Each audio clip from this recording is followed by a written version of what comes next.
Saya mulai saja. Kita akan masuk ke bab yang namanya fungsi bernilai vektor dan gerak kurva, gitu ya.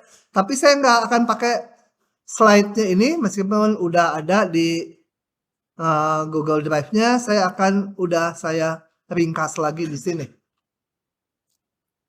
Oke, kita lihat begini.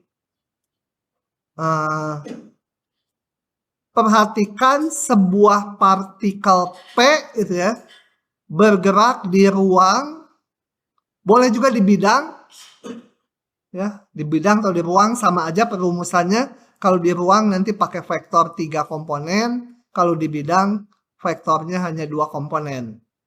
Nah, ini dia bergerak di ruang sepanjang kurva yang biru ini.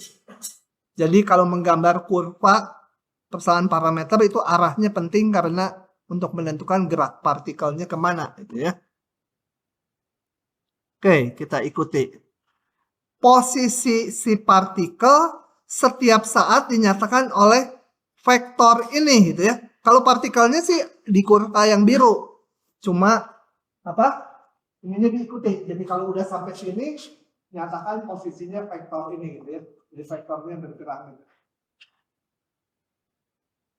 Nah, kenapa pakai vektor? Karena nanti akan memudahkan hitungannya, ya. Ketimbang pakai titiknya. Oke. Vektor R merupakan fungsi dengan variabel real. Ini lihat vektornya, variabelnya real. Tapi komponen X, Y, Z-nya, ya ini juga masing-masing fungsi. Hasilnya sebuah vektor, gitu ya. Jangan bingung pakai vektor sama pakai titik. Kalau titik, ya ini tinggal koordinat aja. P itu, ininya diganti kurung biasa. Ya, kurung biasa. Kalau vektor pakai kurung siku gitu. Kalau geometrinya, kalau titik ya di sini aja. Kalau vektor ini. Dari 000 ke ujung titik P. Nah, fungsi demikian disebut fungsi bernilai vektor. Variabelnya real, hasilnya vektor gitu ya. Oke, secara umum kita lihat fungsi bernilai vektor adalah fungsi seperti ini. Gitu ya. Fungsi bernilai vektor adalah fungsi baik yang di bidang ataupun yang di ruang. Yang di ruang komponennya 3. Nanti cara ngitungnya sama aja. Sama aja cara ngitungnya. Boleh nulisnya pakai vektor basis seperti ini. Vektor basis pakai IJ atau IJK atau pakai kurung siku. Terserah kalian mau pakai yang mana. Kalau saya lebih senang yang kanan, nulisnya lebih pendek, lebih sedikit gitu ya. Oke. Nah, untuk selanjutnya hanya akan dibicarakan fungsi bernilai vektor yang di ruang. Kalau yang di bidang ya tinggal kurangi aja komponennya 1. Kemudian hubungan dengan kalkulusnya, kalkulus limit, turunan, integral gitu ya. Ini nggak dihafal khusus juga gampang. Cepat. Lanjut. Jadi diketahui fungsi vektor ini, variabelnya sih bilangan real, tapi hasilnya vektor gitu ya. Nah, limitnya udah nggak usah dihafal khusus-khusus, limitnya ya limit masing-masing komponen aja gitu. Turunan masing-masing komponen aja. Integralnya juga integral ini. Ya, jadi nggak terlalu khusus rumusnya, ditutup juga udah kebayang gitu ya. Hanya ada 3 aja jadinya. Kemudian sifat operasi aljabarnya juga natural, jadi nggak harus dihafal khusus. Kalau ada 2 fungsi vektor dijumlah, gimana turunannya? Ya turunan masing-masing dijumlahkan. Kayak fungsi F tambah G, turunannya F aksen tambah G aksen. Ya ini sama. Semua sama nih. Konstanta kali fungsi, kalau diturunkan hasilnya, ya konstantanya bisa ke depan, tinggal turunkan fungsinya. Ini fungsi skalar. Ini skalar ya, bukan vektor. Kali vektor. Turunannya gimana? Kayak turunan U kali V aja.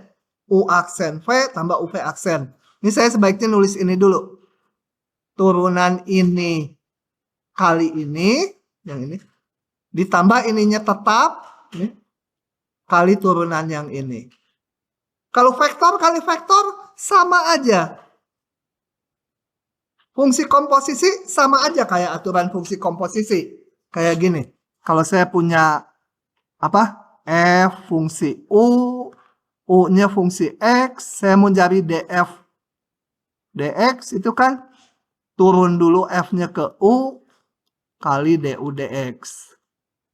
Nah, ini tak lain adalah F aksen U. Nah, ini sama. F aksen H, ini df dh ya. Df dh kali dh dt itu. Jadi mirip gitu ya. Nih, seperti aturan rantai. Aturan rantai. Itu. Jangan ngobrol. Sekarang pindah situ ngobrol lagi. Oke, kita lihat contoh. Ini sederhana aja. Diberikan fungsi vektor ini. Atau boleh juga ditulisnya gini. Sama aja ya. T kuadrat tambah T, E pangkat T gitu ya. Nggak pakai IJ. Tentukan turunan 1 dan turunan 2-nya. Serta sudut antara turunan 1 dan turunan 2 di T0. Ya udah, turunan 1 tinggal masing-masing komponennya diturunkan. Ini nggak bisa dihapus. Turunan 1 tinggal ini diturunkan 2T tambah 1. Ini turunkan E pangkat T. Boleh pakai IJ ya. Ini dikali I itu ya, vektor satuan, ditambah ini kali J itu boleh. Turunan 2 ini turunkan aja masing-masing komponen. Beres. Cepat aja ya yang gampang mah. Ada yang nyalin nggak keburu ya nyalin deh. Nanti aja nyalinnya kalau udah kuliah. Nanti kan dikasih ininya. Yang udah nggak ditutup. Soalnya nanti nggak keburu. Kemudian kita mau menghitung sudut antara ini dan ini. Ya kita hitung dulu.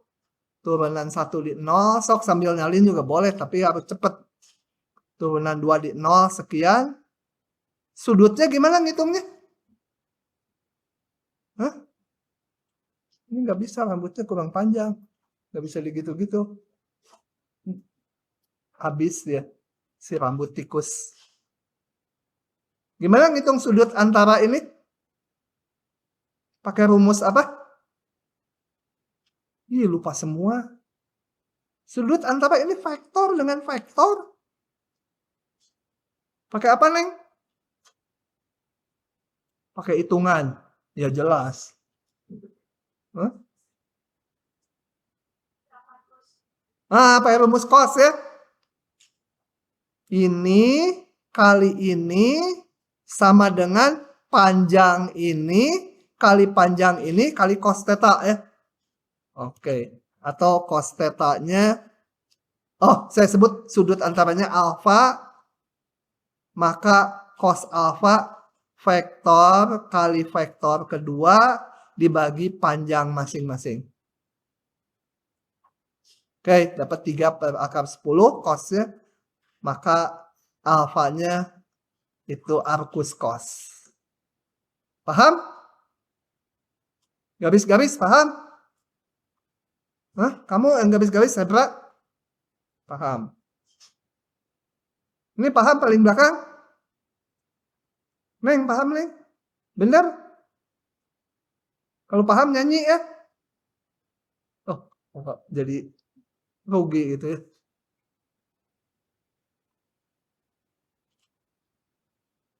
Sorry.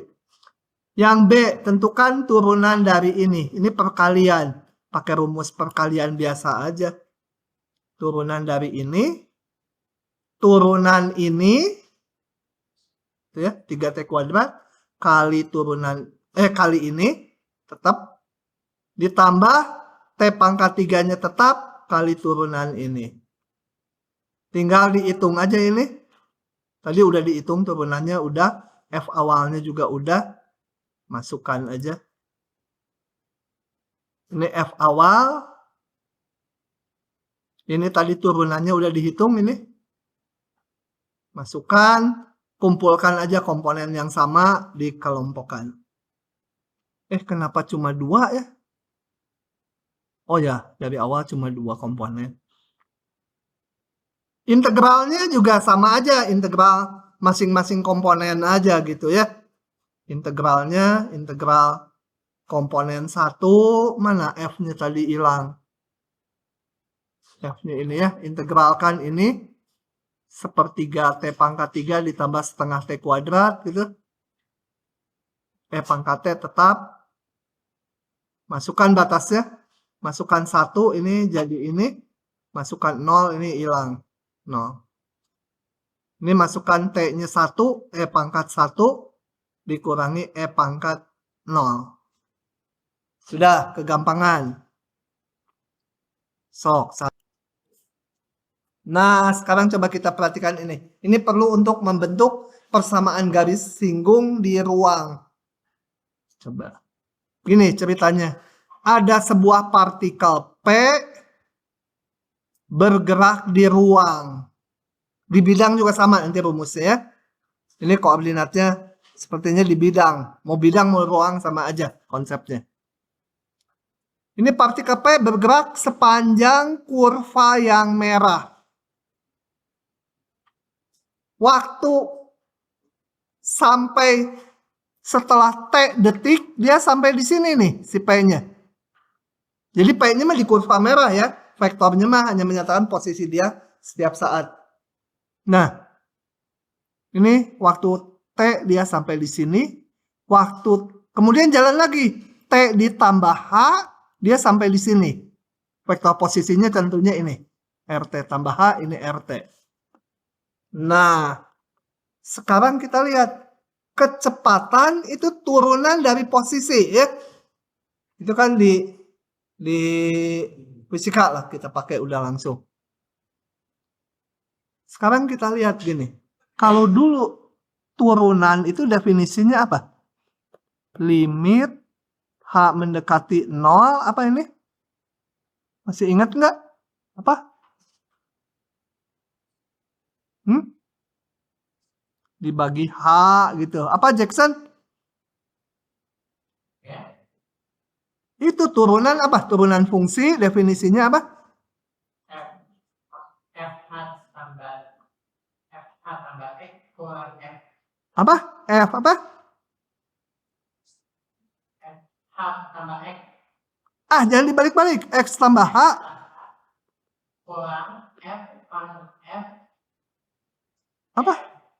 F. Itu kamu F aja tuh. F. Hah? Salah, Fx. Ya. F aksen X. Nah, sama kalau ini R aksen T, ya ini. H mendekati 0, R T tambah H dikurangi RT gitu ya. Jadi ini fungsi yang semulanya dibagi H. Samain dengan ini ya, sama aja. Mau kalau ini F itu fungsi skalar biasa, yang lalu ini fungsi vektor gitu ya. Oke. Saya hapus yang merah ya. Yang merah saya hapus lagi. Itu hanya pengingat aja definisi turunan.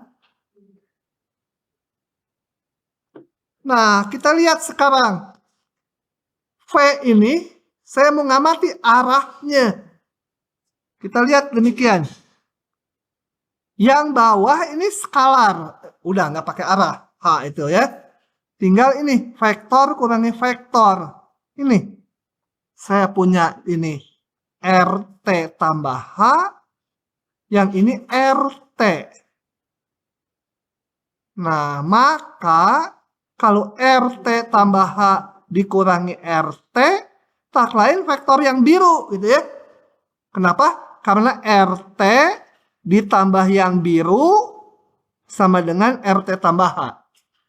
Jadi yang biru adalah RT tambah H dikurangi RT.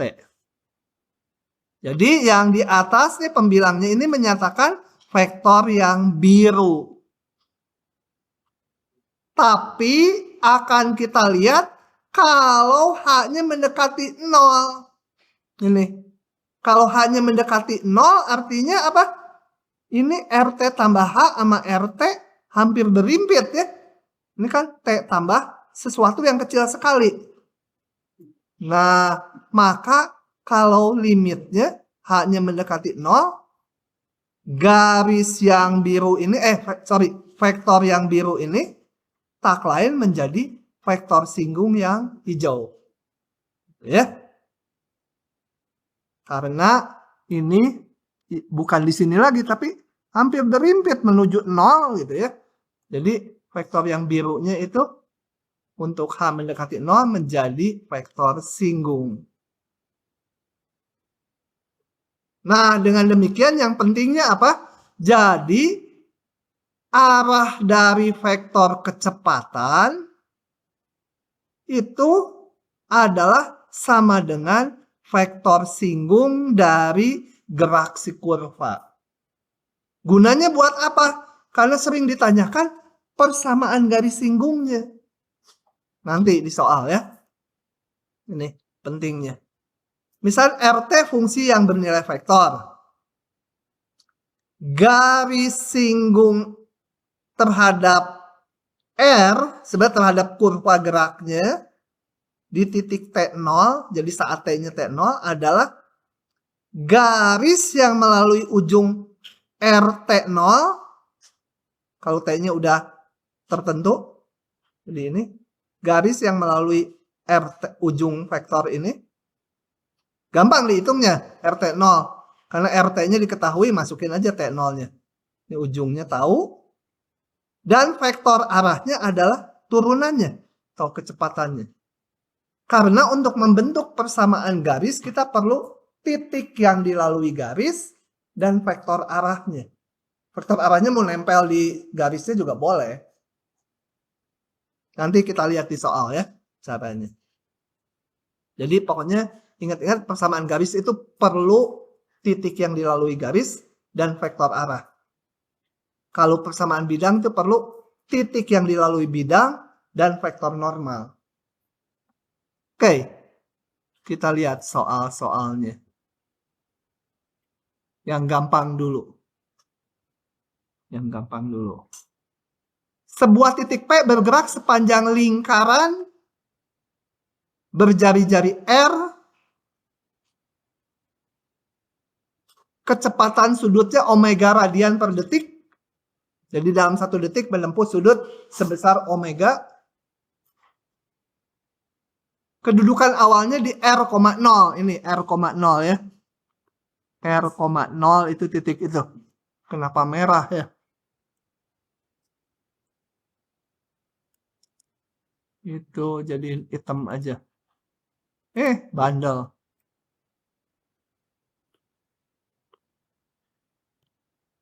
Gitu ya. Oke. Kedudukan awalnya di sini. Artinya waktu T-nya 0, dia ada di sini. Kemudian 1 detik menempuh 1 omega. 2 detik 2 omega. Dan seterusnya. Tentukan kecepatan dan percepatannya pada saat T-nya 0,5. Dan gambarkan. Gambarkan maksudnya gambarkan vektor kecepatan dan percepatannya. Gimana caranya? Idenya gimana? Jackson. Si Jackson ini nulis terus. Ya. Gimana nih mendapatkan rumus kecepatannya? Itu cari dulu.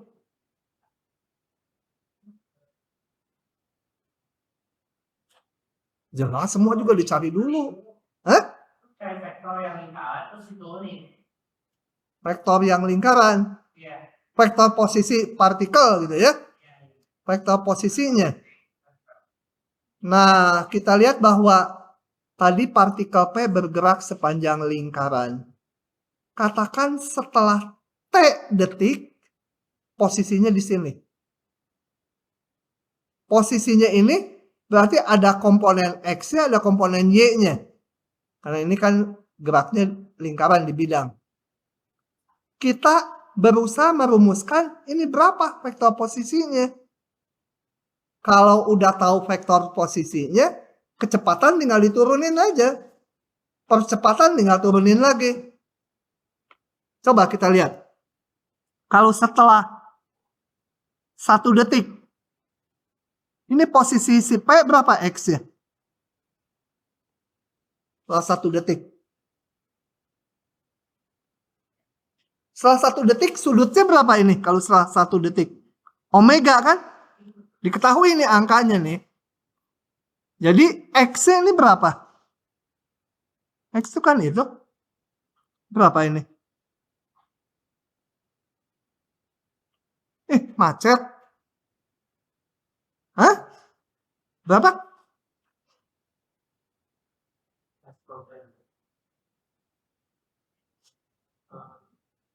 Ya betul berapa? S. Jangan S mah posisinya dia berubah-ubah di sini. Nanti kalau udah sampai sini S-nya ini. Ini jari-jarinya R diketahui. Ini jari-jarinya R nih, panjangnya R. Jadi berapa X-nya? R cos omega, betul? Y-nya ini R sin omega, betul? Betul? Ini mau saya hapus lagi.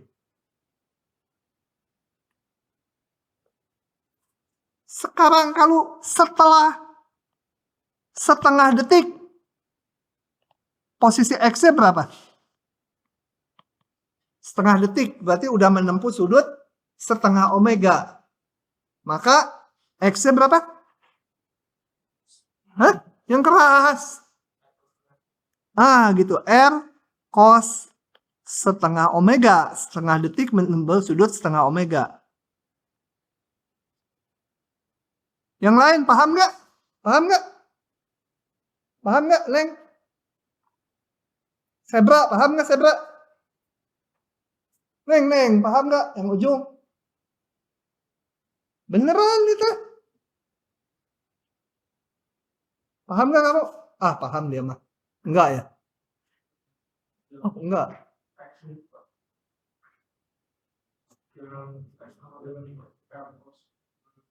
Gini, saya gambar gede. Ini lingkarannya. Kalau setelah 1 detik, ini jari-jarinya R ya. R, 0 itu. Setelah 1 detik, dia menempuh sudut sebesar omega, betul? 1 detik. Nah, posisinya berapa ini? Posisi itu kan terdiri dari komponen X-nya dan komponen Y-nya kan? Ini P, X, Y. X-nya berapa? Panjang ini berapa? Kalau ini sudutnya omega, ini panjangnya R. R itu konstanta dari awal ya. Jari-jari lingkarannya. Ini X adalah panjangnya sama dengan R cos omega. Paham? Udah. Nah, kalau gambarnya gede mah paham ya. Y-nya R sin omega. 1 detik itu. Ini hapus dulu. Ini kehapus. Nah, kalau setengah detik, berarti dia menempuh setengah omega sudutnya. Maka dia menjadi ini, paham? Kalau setelah T detik, sudut yang ditempuh berapa? Omega T ya. Setelah T detik, omega T. Jadi setelah misal T-nya 1/10 detik, ya omega kali 1/10 gitu ya. Maka posisinya berapa? R cos berapa? Sudutnya omega T setelah T detik. Y-nya R sin omega T. Nah, itu adalah posisi titik P setiap saat. Buka. Jadi udah nggak ada tanda tanya merah, udah saya jelaskan. Ya. Kalau sebagai vektor, ini vektor, ini pakai ini. Kalau pengen titik aja, ininya pakai kurung biasa. Ya, X sekian, Y sekian. Jadi kalau vektor itu tinggal, ini titiknya, tarik dari pusat koordinat, itu vektor. Saya namakan vektor posisinya setiap saat ST. Kenapa nggak RT? Karena R-nya udah dipakai di soal. Nah, udah tahu posisi titik P, maka pertanyaannya kecepatan dan percepatan tinggal diturunkan saja. Beres? Nah, nanti supaya ininya nggak banyak sampah, ini saya hapus lagi ya. Karena ini kan nanti slide-nya nanti saya kasihkan. Nah, penjelasannya kalau lupa lihat lagi ke videonya. Kemudian apa?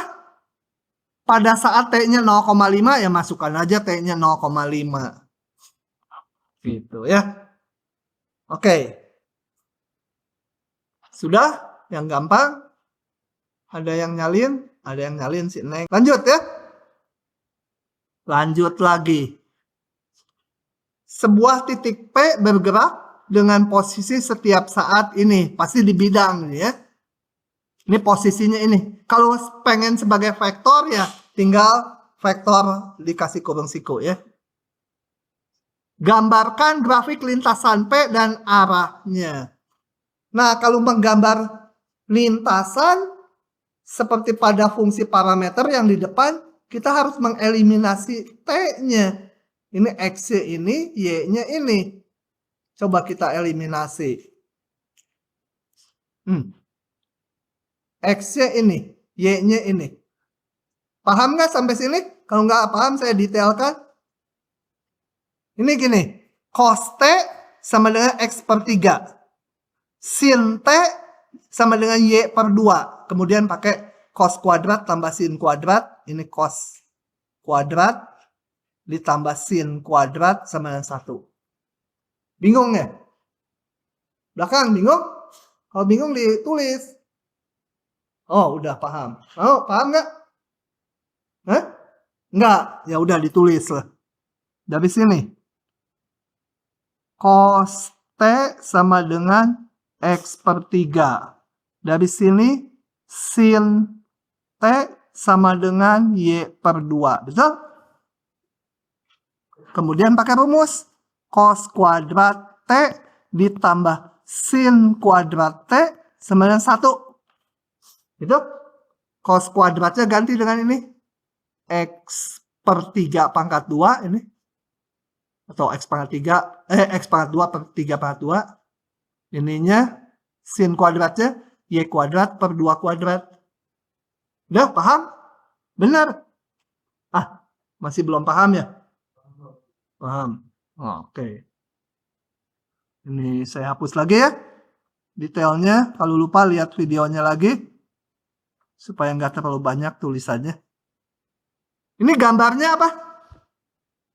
Ini gambarnya apa? Bilangan. Lingkaran. Hampir betul. Elips ya, ininya bawahnya beda. Ke arah X sejauh 3, ke arah Y sejauh 2. Gitu ya, elips.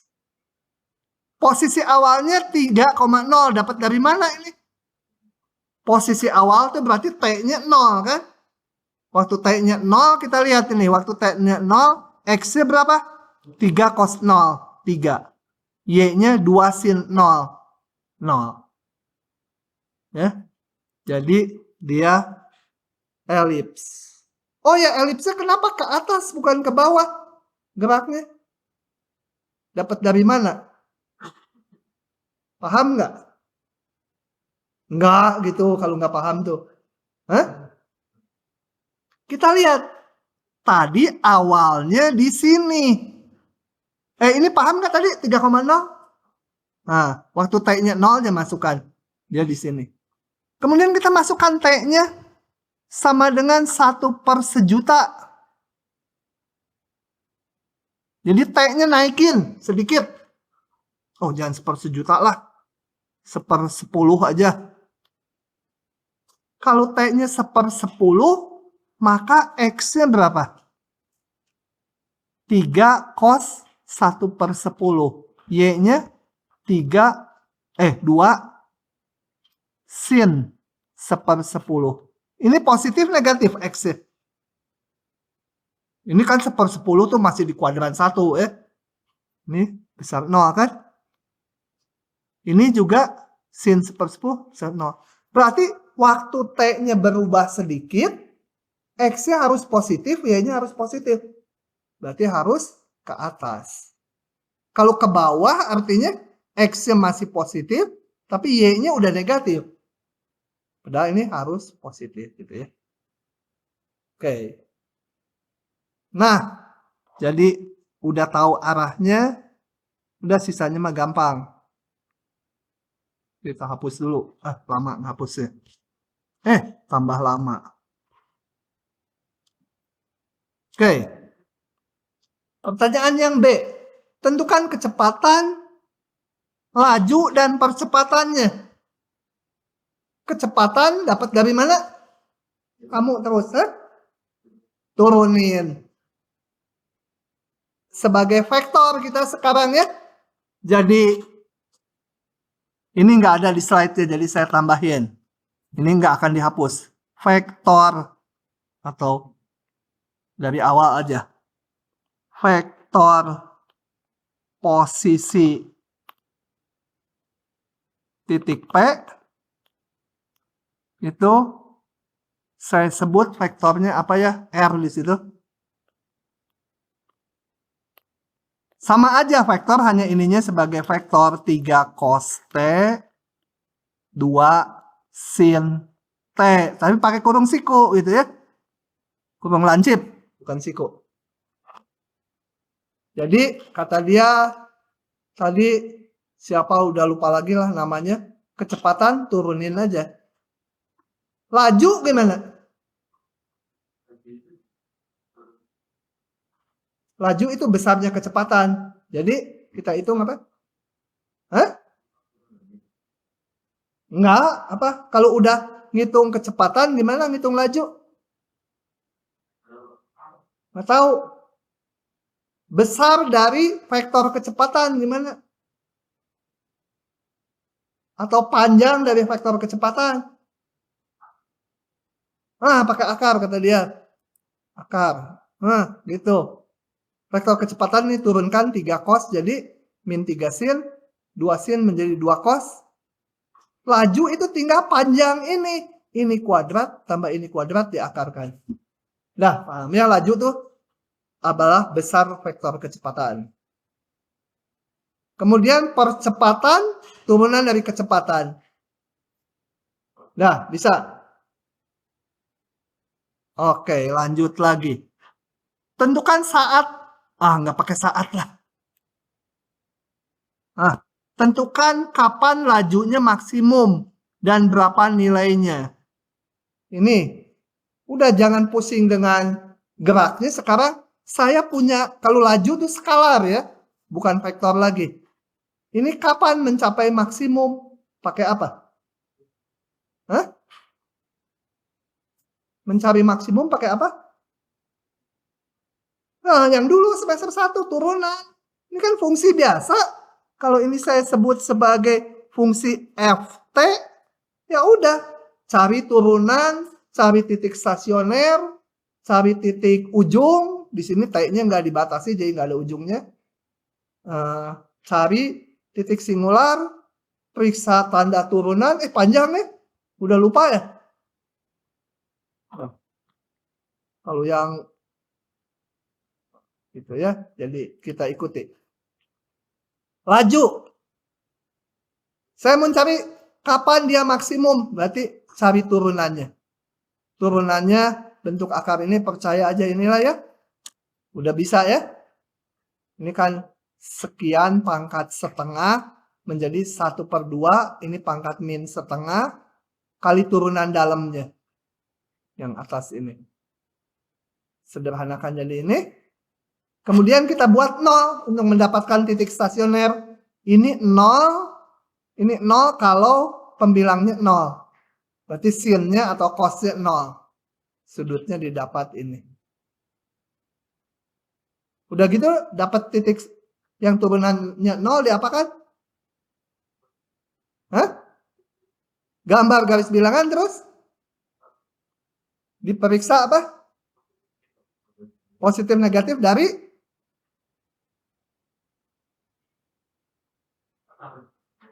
bukan dari turunannya. Ya.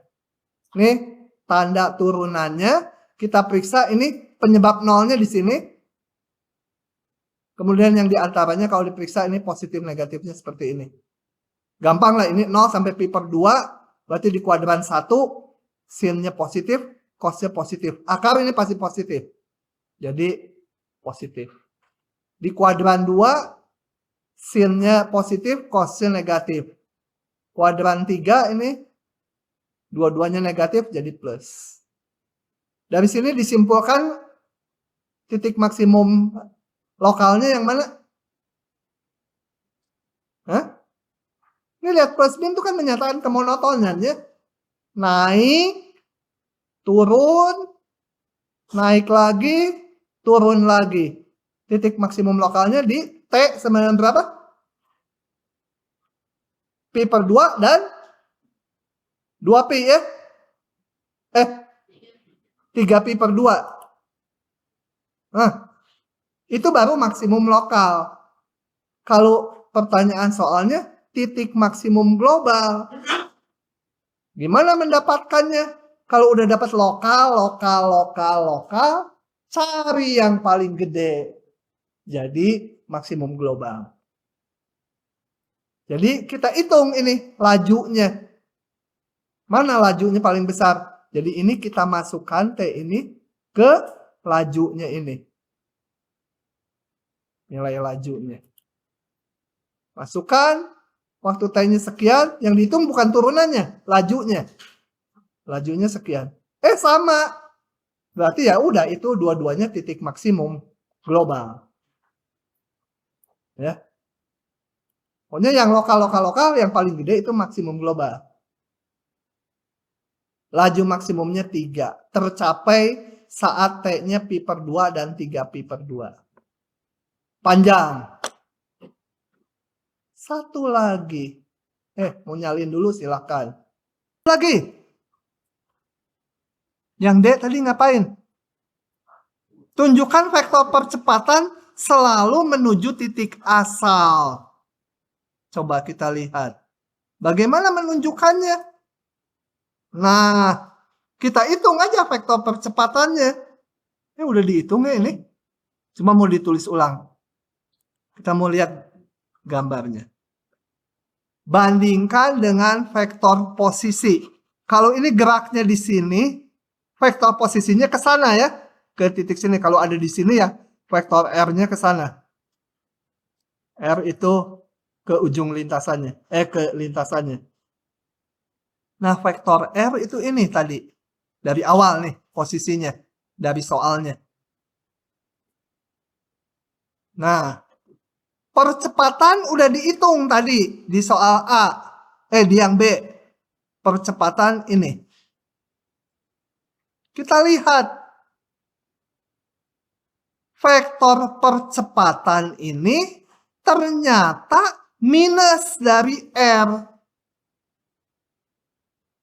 Jadi kalau R-nya seperti ini, percepatannya adalah ke sana A. Percepatan. Jadi nanti berlaku umum kalau vektor posisi arahnya ke sana, vektor percepatan itu sebaliknya. Jadi kalau digerak melingkar ataupun kayak elips gini, ini vektor percepatan ini gunanya untuk merubah arah. Jadi kalau gerak melingkar, kalau dibiarkan ya lurus ya. Tapi karena ada percepatan yang narik ke dalam, dia jadinya melingkar. Ya, atau percepatan sentripetal gitu ya kalau di melingkar. Oke, udah itu hasil hitungan aja. Lanjut lagi. Nah, ini suka keluar nih. Hobi keluar kayaknya tim soal. Tapi nggak tahu tahun ini. Gini. Kerekam nanti nggak dikeluarkan sama koordinator. Biarin aja lah. Diberikan sebuah kurva di ruang dengan vektor posisinya ini. Cari persamaan garis singgung. Ini ada kurva di ruang. Mau dicari persamaan garis singgungnya. Persamaan garis di ruang kan agak rumit ya. Yang ada persamaan simetrik dan parametrik.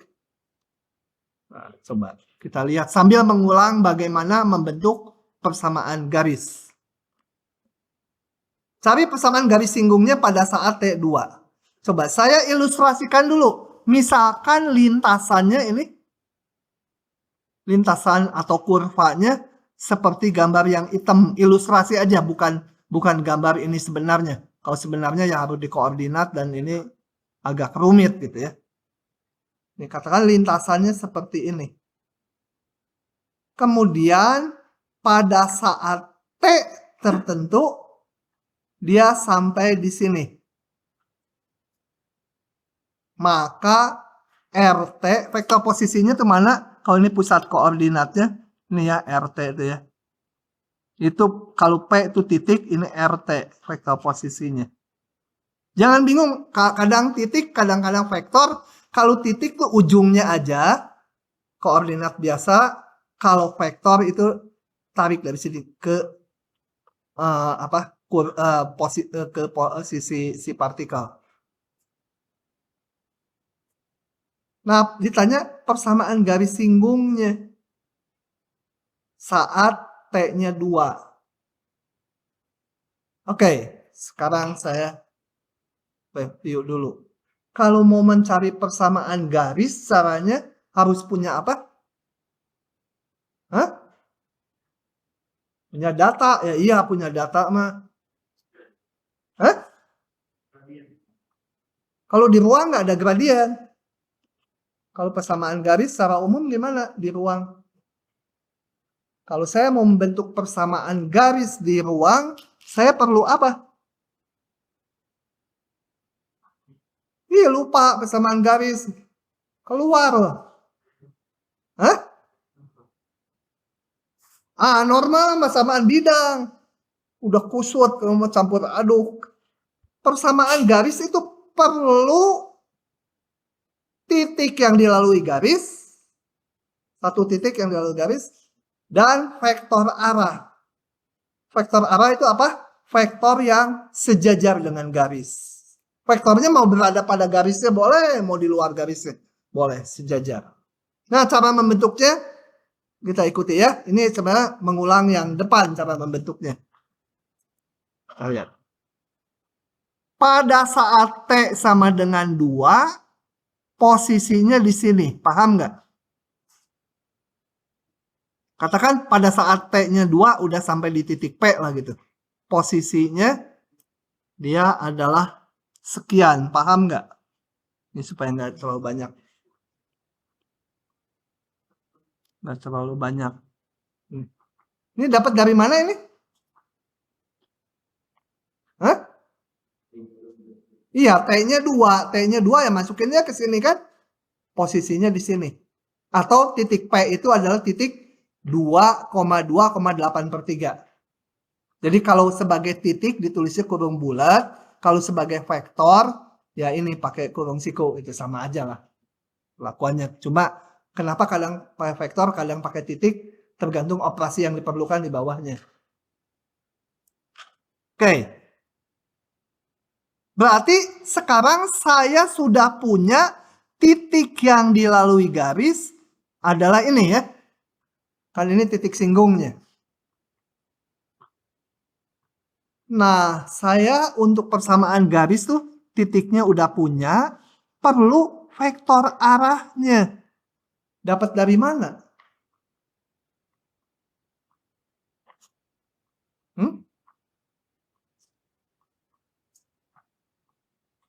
Tadi di atas, jangan lupa. Di sini.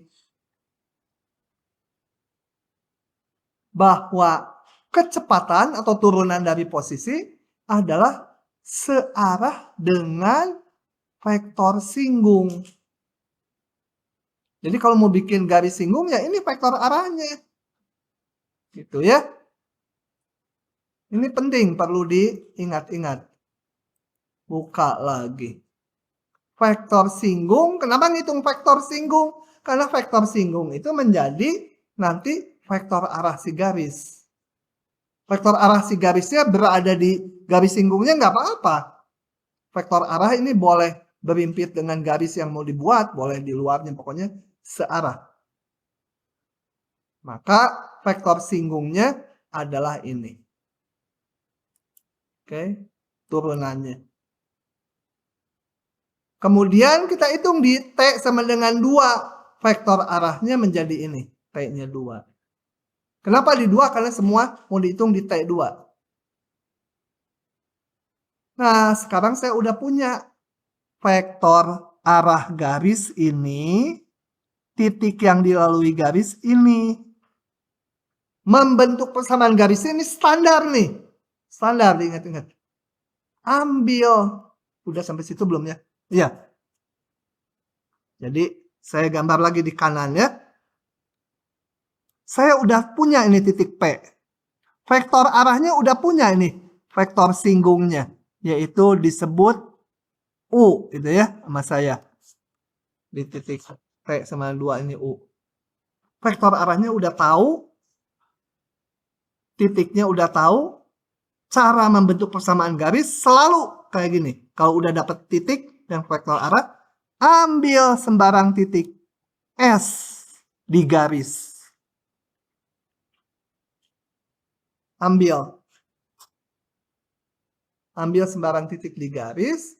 Dan kuncinya adalah vektor PS sejajar dengan vektor U. Betul?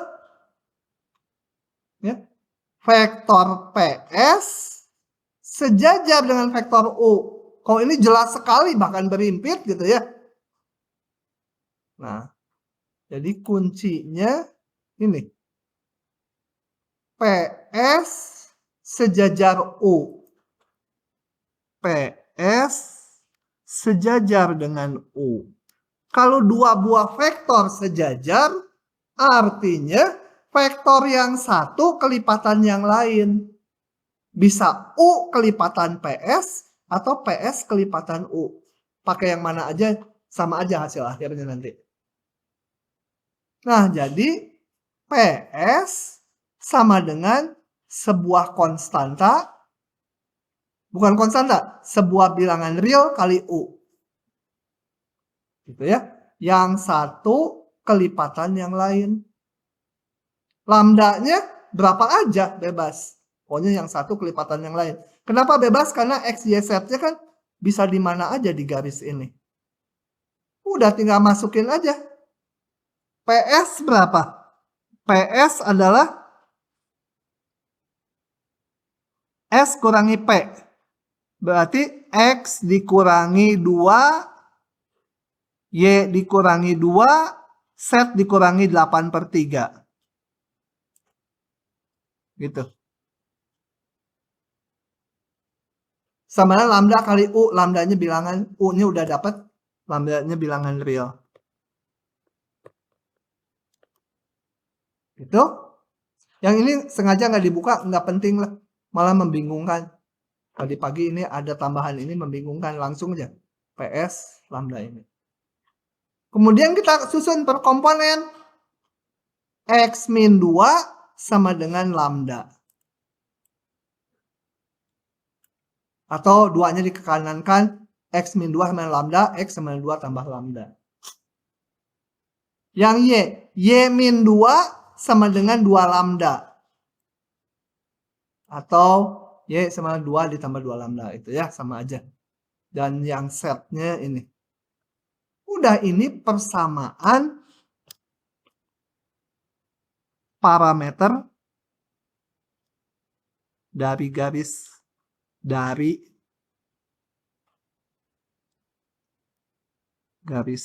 Khususnya di sini garis singgung ya. garis singgung. Jadi ingat-ingat harus punya titik yang dilalui dan vektor arah. Bawahnya selalu standar kayak gini. Kalau ditanya persamaan simetriknya apa? Persamaan simetriknya itu parameternya dihilangkan lambdanya. Menjadi X. Kalau lambda X min 2 sama dengan lambda. Dari persamaan 2 lambdanya berapa? Y min 2 per 2 kan? Dari persamaan 3 lambdanya set min 8 per 3 dibagi 4. Ini namanya persamaan simetrik. Simetrik garis. Di sini garisnya garis singgung. Begitulah ceritanya. Sampai disitulah nanti UTS. Ya. Mau disalin ini? Nggak usah ya? Malah nyalin. Dibilang nggak usah.